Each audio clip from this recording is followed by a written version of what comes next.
O conto maravilhoso, que ainda hoje é o primeiro conselheiro das crianças, porque foi outrora o primeiro da humanidade, continua a viver secretamente na narrativa.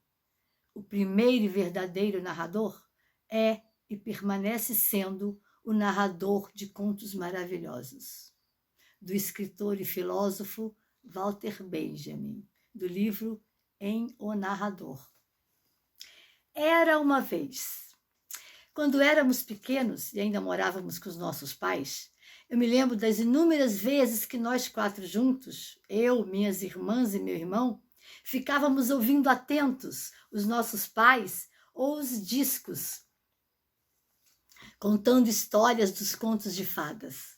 Nós ficávamos completamente fascinados com todos os climas que iam se descortinando nas nossas mentes, ao imaginar e vivenciar todas aquelas situações, ora muito tristes ou desafiadoras, ora mágicas ou de dar medos, outras de alegria ou com grandes surpresas. E as histórias, magicamente, nos traziam sempre, ao final, um clima de muita confiança e que, apesar de tudo, haveria grandes vitórias e que novos caminhos seriam possíveis. Mais tarde descobri a importância de se contar os contos de fadas para as crianças, recuperando assim a importância dos contos para a formação e o desenvolvimento dos corpos mental e emocional. E hoje, com o teatro, vejo a necessidade de trazer esse mundo fantástico dos contos de fadas para a nossa arte, para as nossas crianças de todas as idades. Os contos e as lendas são narrativas que vão sendo transmitidas de geração a geração, fundamentais na formação dos indivíduos e das sociedades. Contribuem para o desenvolvimento da imaginação, da criatividade e da identidade cultural.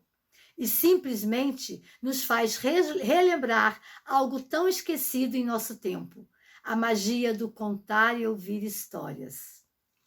Passeando nas histórias que os povos contam, esses que fizeram parte da formação da nossa sociedade, africanos, indígenas e europeus, encontramos uma rica contribuição para entendermos melhor as nossas origens. Vamos a elas?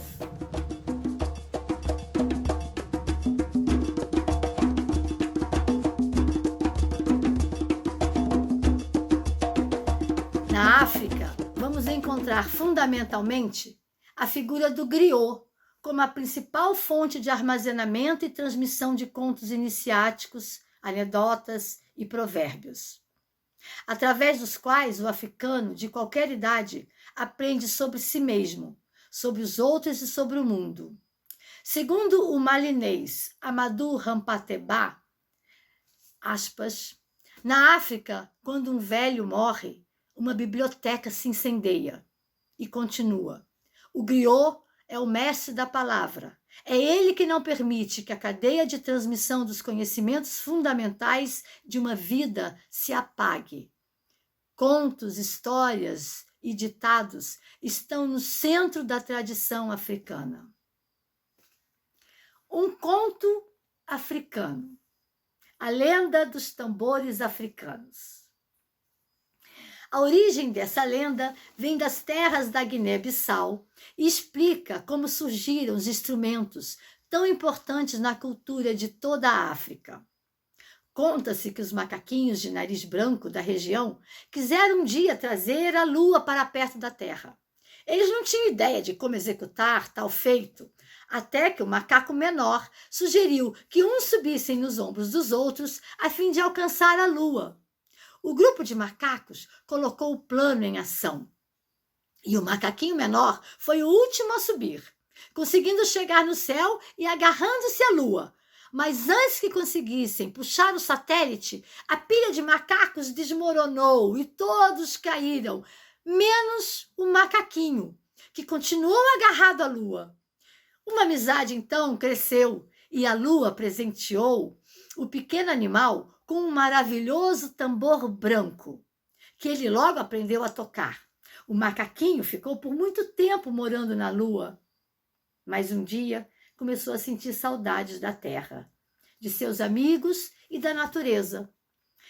Ele então pediu à sua amiga que o ajudasse a retornar para sua casa. A lua ficou chateada e respondeu: mas por que quer voltar? Não está feliz aqui com o tamborzinho que eu te dei? O macaco lhe explicou que gostava muito, mas que tinha saudades.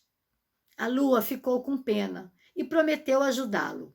E lhe disse: não toque o tambor enquanto não estiver em terra firme.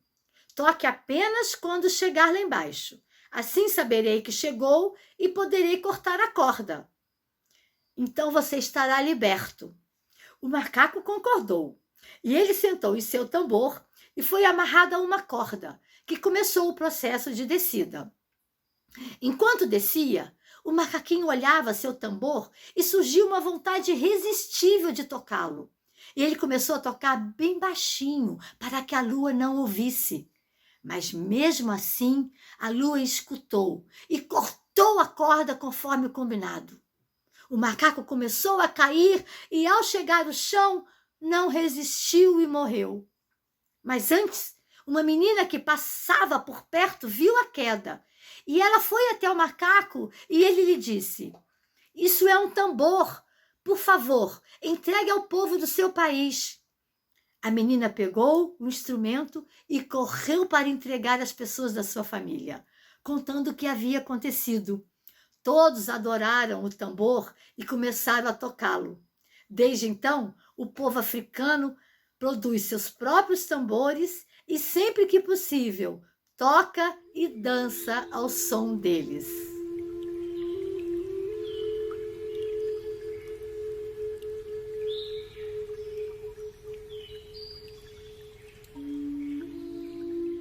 No livro Xingu, Os Índios e Seus Mitos, Orlando e Cláudio Vilas Boas trazem a interpretação que os indígenas fazem do mundo com uma ótica muito peculiar para explicar a natureza e a origem das coisas, como a conquista do dia, a obtenção do fogo, a formação dos rios, as características marcantes de certos animais, ou ainda as práticas mágicas e os ritos espirituais. Assim, as histórias, em geral, através dos feitos, exemplos e sentenças dos seus heróis, não só revelam uma maneira de conceber o mundo, como também explicam e fundamentam os principais traços espirituais, morais e materiais da cultura indígena. E como bem escreveu Alberto da Costa e Silva, no livro Lendas do Índio Brasileiro, das lendas escolhidas para a versão original, não se excluiria uma só, entre as quais se encontram algumas das mais belas narrativas que já lemos em todas as literaturas. Histórias de uma pureza e de uma poesia incomparáveis. E ele ainda nos remete às obras da literatura de Mário de Andrade, com o seu Macunaíma, e Cobra Norato, de Raul Bopp, construídas sob esse temário admirável. Um conto indígena. A lenda da mandioca. Era uma vez um casal indígena. Um dia eles tiveram uma filha. A menina era diferente de todas as outras meninas da tribo. Todas eram morenas e tinham os cabelos pretos, mas essa era da pele branca, quase rosada. Todos se admiravam muito da menina branca. Os pais lhe deram o nome de Mani. Mani era a alegria da tribo, mas um dia Mani adoeceu e morreu. Enterraram o corpo da menina e todos os dias iam visitar seu túmulo. Eles chamavam o túmulo de a Casa de Mani. Para os indígenas, casa se chama oca. Certo dia começou a nascer no túmulo de Mani uma planta desconhecida. Um indígena resolveu desenterrar as raízes da planta. Era uma raiz escura, como a pele dos pais de Mani. Mas ele raspou a raiz e debaixo da casca escura a raiz era branca e cor-de-rosa, como a pele de Mani.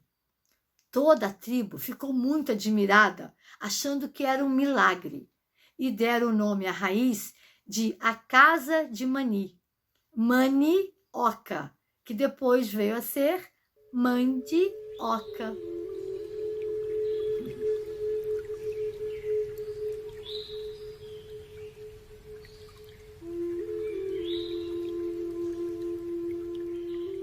Como os contos de fada e outras lendas encantadas, também em nossa cidade de Petrópolis surgiram histórias fantásticas. Aparições de espíritos de personagens ilustres que por aqui passaram, vinganças de escravos que trabalharam arduamente nas construções e faleceram devido a maus tratos, visitantes do além que surgiam à noite nas dependências do Museu Imperial, como a Dama de Branco, que vagava à noite pelos jardins, a loira do cemitério, que fazia suas aparições à meia-noite, o milagre na colina do Ciméria, o túmulo do Anjinho Milagroso, os passos à noite na casa de Santos Dumont, o caso da montanha chamada de Maria Comprida e da Figueira de Correias, e tantas outras histórias vocês vão encontrar nos escritos.